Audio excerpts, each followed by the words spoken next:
Queenscliff, which is a small council in Victoria, has been slammed for spending thousands of its ratepayers' hard-earned money to fly in Yes campaign panellists to speak at its pro-voice event. And they're not the only ones. Lots to talk about. Local residents asked the council to invite a member of the No campaign for balance, but they refused. For more on this, we are joined, first time here on Outsiders, Liberal Senator Sarah Henderson. Sarah, great to see you. How are you? Welcome to the show. Rowan, it is really wonderful to join you. Thank you for having me. No, our pleasure. Now, what's going on with these Victorian councils? So they don't understand the basic principle of democracy or of a referendum, that there are two sides to the debate. Well, it seems not, and this is a really shocking misuse of ratepayers' money, Rowan, in Queenscliff, where, of course, I asked to present the merits of the No case. The No case being unknown, permanent, divisive, and of course the secret mission to implement a treaty and possible compensation that we now know about from this deceptive government. But of course the council said no, and so now they're spending thousands of dollars, including flying down Kerry O'Brien from Sydney to speak at this so-called community conversation, which is all about furthering the Yes case. It's an absolute disgrace. And I have called on the council to refund these monies. Perhaps the Yes campaign should pay these costs, or the mayor, but certainly not the ratepayers. Rita. Well, I'm looking at the costs here, Sarah. $1,700. I fly between Melbourne and Sydney. It doesn't cost $1,700 for Kerry O'Brien, unless, I don't know, he's maybe in the pointy end of the plane. Pointy end for Kerry. But we'll get to the bottom of that. We don't know if he's an economy or not. But this seems astonishing given the amount of money the Yes campaign has. We know they've got a massive sum of money. They've got all the corporate support. And so why the ratepayers paying this money to fly in Sydney-based voice advocates? Well, it's really disgusting, and I think this is furthering the personal political views of the mayor and some councillors. I might say not Councillor Donny Grigo, who is a former Liberal candidate.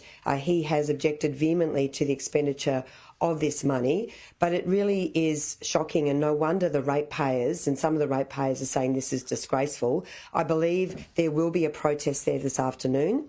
I'm very much hoping, Rita, that everyone will come along to my forum with Warren Mundine, which is putting forward the No case at the Geelong West Town Hall this coming Thursday at 5:30, and people can go onto my Facebook page to look at that. But really, this is an affront to democracy. This is an appalling abuse of ratepayers' funds. And the ratepayers of Queenscliff and Point Lonsdale should not be paying this money. James. Sarah, I want to shift gears here and talk about a story that we had in the Daily Telegraph this week about the Albanese government. And, you know, they're all very much about Yes, and the treaty, or the voice rather, is going to improve outcomes for Aboriginal education. And yet, the report here was that they have axed plans to build 2 remote boarding schools for remote Indigenous kids. Would have been about 150 kids, I think, in WA and the Northern Territory. This is real practical, not symbolic improvement of outcomes for Aboriginal kids. Your government pledged this, and now Labor has decided to axe it. Tell us about it. Well, James, this is appalling. We fully funded the construction of 4 boarding schools, 3 to be rebuilt, 1 to be rebuilt, and 3 to be built from scratch. And in the budget, and of course, as we revealed in Senate estimates, the government is scrapping the construction of 2 of these boarding schools, some of the most disadvantaged Indigenous students in the country.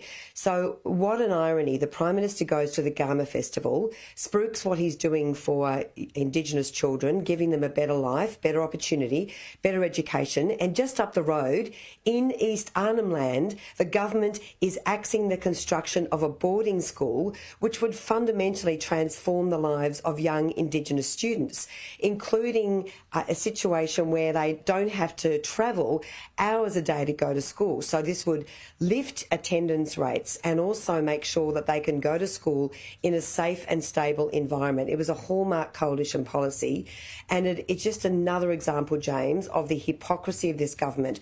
They talk the big talk on The Voice, and yet when it comes to delivering for Indigenous students in schools, they are failing. Hear, hear. Well said, Sarah, and absolutely calling out Labor's hypocrisy on that is just staggering. If The Voice did get up, you can imagine the hypocrisy would be on steroids.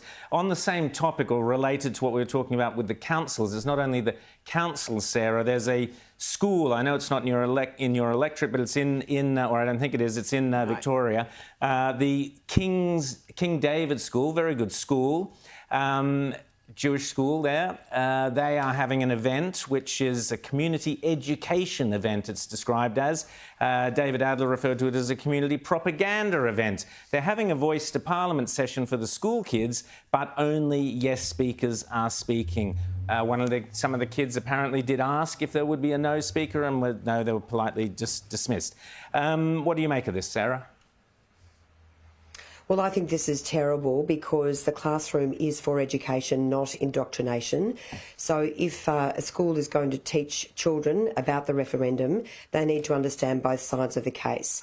And in fact, I'm taking Warren Mundine to 2 schools in Geelong this week who have welcomed the opportunity to hear from Warren about the merits of the no case.